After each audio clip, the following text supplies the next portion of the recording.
listening to GCN, the world leader in independent talk radio. Okay, ladies and gentlemen, we are now simulcasting at Infowars.com, the syndicated radio program at PrisonPlanet.tv. For the next 30 minutes or so, we're joined by Congressman Ron Paul, joining us from Texas. Congressman Ron Paul needs no introduction. Congressman, I have just a ton of important questions to ask you, a bunch of listener emails that I promised to read on air and to bring up to you. But out of the gates, what is most important right now on your plate that you think the American people should be made aware of? Oh, boy, there's so many. I guess overall, my biggest worry and concern is the attitude of this administration and the aggressiveness that they're expressing against Pakistan. And I think that it looks like they're more willing to expand the war into Pakistan and less likely into Iran. But if Israel goes into Iran, we're going to be obligated, which might be the precipitating event that will cause a collapse of the dollar, because how are we going to be able to afford this? So that to me is strategically the big issue. In a more casual way, I guess, the project I'm working on is trying to get as many people as possible to support this audit bill, 1207, which I think it's the last I looked, I think we were up to 86 on this. We got a bunch of new co-sponsors after they heard from their constituents back at home in this 2-week break. So what you do on the radio and what others do elsewhere must be alerting a lot of people, because some members came up to me and they said, "Boy, I had a couple town hall meetings, and lo and behold, every time I had them, there were 3 or 4 or 5 people saying, are you going to support the audit bill?" So those two issues would be the things that I've been thinking about mostly lately. Congressman, I've really been studying this, as I know you have, for as long as I've probably been alive, but I've been studying the quickest way to bring down this corrupt system without them starting World War III or bringing in a police state or bankrupting us. And as you said a month ago here on the show, is have grand juries investigate the bankers. They've certainly committed crimes. Audit the Fed, and you call for auditing the Fed, and they arrogantly go on TV and say we're outside the government, above the government. I think you've hit on the issue, not just going for abolishing the Fed, as you also have a bill and co-sponsors, but auditing them. I mean, isn't the Congress, isn't some agency of government? Aren't the American people, through our agents, you, the elected servants, having the power to audit this? I mean, can you speak to that fundamental, and is this the Excalibur that can kill the dragon? Yeah, we do have the authority and the moral responsibility. Of course, we had no authority to create the Fed. It's unconstitutional, but it isn't private in the sense that somebody set up a private corporation, all of a sudden it became successful. It has become secret, but the authority comes from the Congress, and the responsibility for the Congress is to monitor everything that it is supposed to do, what it claims it's supporting.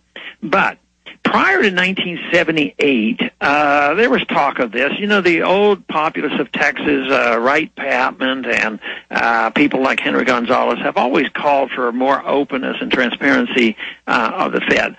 But every time that came up, the people would say, well, the GAO has no explicit authority to audit the Fed, so they wouldn't do it. And that was the way they handled it. But finally, on insistence that the GAO have the authority, in 1978 they wrote a law that said now the GAO has the authority to audit the Fed, except for 4 big issues, and that was essentially everything. The important issues were excluded. So in legalizing an audit of the Fed, they actually put it in the law that we couldn't find out any information. So what we have to do, and what my bill does, is repeals those prohibitions against finding any information from the Fed. If we get the books open, find out what they're doing, where these trillions of dollars are going, who their friends are, what kind of corrupt governments they support, what central bank activity there is, and how much all this economic planning, not only domestically but internationally, I think then it's going to make it much easier to have monetary reform and do something to get rid of the Fed.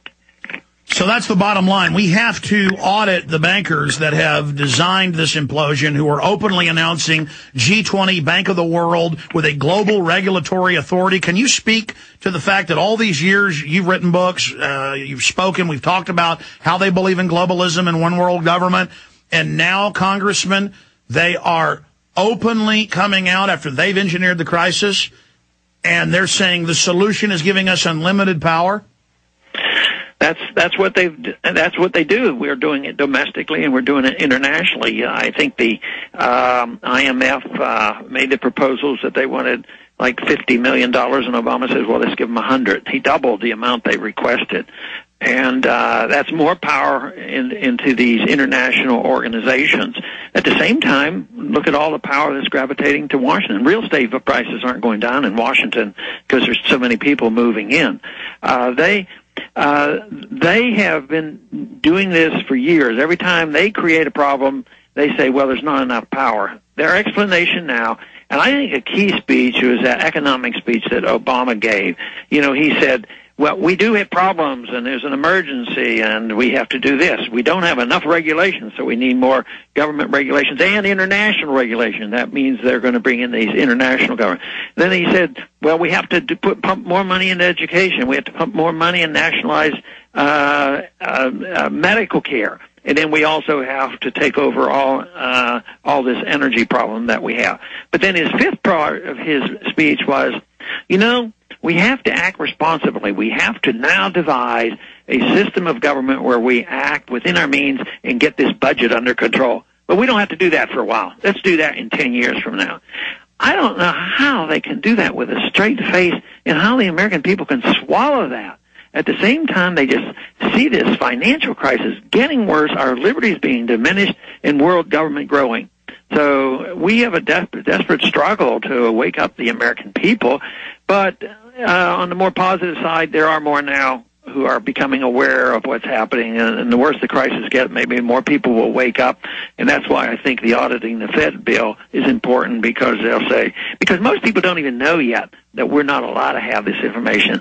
Yesterday, I got a co-sponsor of that bill with somebody on the House floor, and he wasn't aware of any of this stuff. He says, you mean we can't audit the Federal Reserve? No, we never could, and there's no authority, and they're excluded. He says, sign me up. So he immediately did. So there's a lot of people who just don't understand this, and that means that once the American people realize this, they will get their congressmen to do something about it. Well, Congressman, I know you won't say this because you're a gentleman and very humble. We all need to be praying for you, because you are really leading the charge here on something that could bring down this world government that's in its embryonic phases. I mean, if we audit the U.S. governorship of the private world banking dictatorship, if you're able to audit them and all of their crimes come out and they start going to prison, their New World Order is dead on arrival. So what you're doing is so historical, and also I would imagine you are a smart guy and know very, very dangerous. Yeah, I guess getting in a car is dangerous too, so I try not to dwell too much on that. But I mean, certainly on record, you know the globalists are dangerous folks. Oh yeah, I mean when they think you're achieving something, I said the closer we come to achieving it, I think probably the danger does increase. Well, our prayers are with you, sir. Global warming, total fraud. I've seen the studies. The majority of scientists say it's a total fraud. Carbon dioxide is part of the life cycle. They admit that they want to shut down all the coal plants, restrict industry, put federal bureaucracy over every facet of life, tracker boxes in all the cars. The New York Times reports Obama wants to tax us by the mile. They say this is their answer to fund all the increased government spending. I mean, this sounds like a Soviet takeover. Yeah, they're using it's their excuse for even further expansion of the government. About a month ago, they had, and this was not in the middle of winter, this was springtime, and they had this meeting planned in Washington, D.C. I don't know, maybe you did see this in the news, for this major meeting on global warming. And we had a very late, very severe cold front come through, and it had to be canceled because there was ice and snow in Washington, D.C. So it was sort of a thing that we chuckled about. But I I think some of the the emissions are a contributing factor, but I also think there's tremendous science to show that the Earth gets warm and the Earth gets cold, and we're through cycles. And like you said, I think there's pretty strong scientific evidence that these past 10 years have not necessarily been all that bad. I know here, just from our personal experience here in Texas, in my last couple of winters here have been pretty darn chilly. I worried about my tomatoes freezing this year. So I just don't think that this is, a done deal. I don't think they can continue to use this, although sometimes you look at the news and what's going on the House floor, and they want you to accept it, and if you don't, then you're some type of a monster. That's right. They say it's a foregone conclusion. Well, yeah. Congressman, I've seen the numbers. I know you study the numbers. The UN's own reports claim that humankind is contributing to the increase in temperature by 3%. The rest is volcanoes and the ocean and other creatures that exhale carbon dioxide that plants breathe.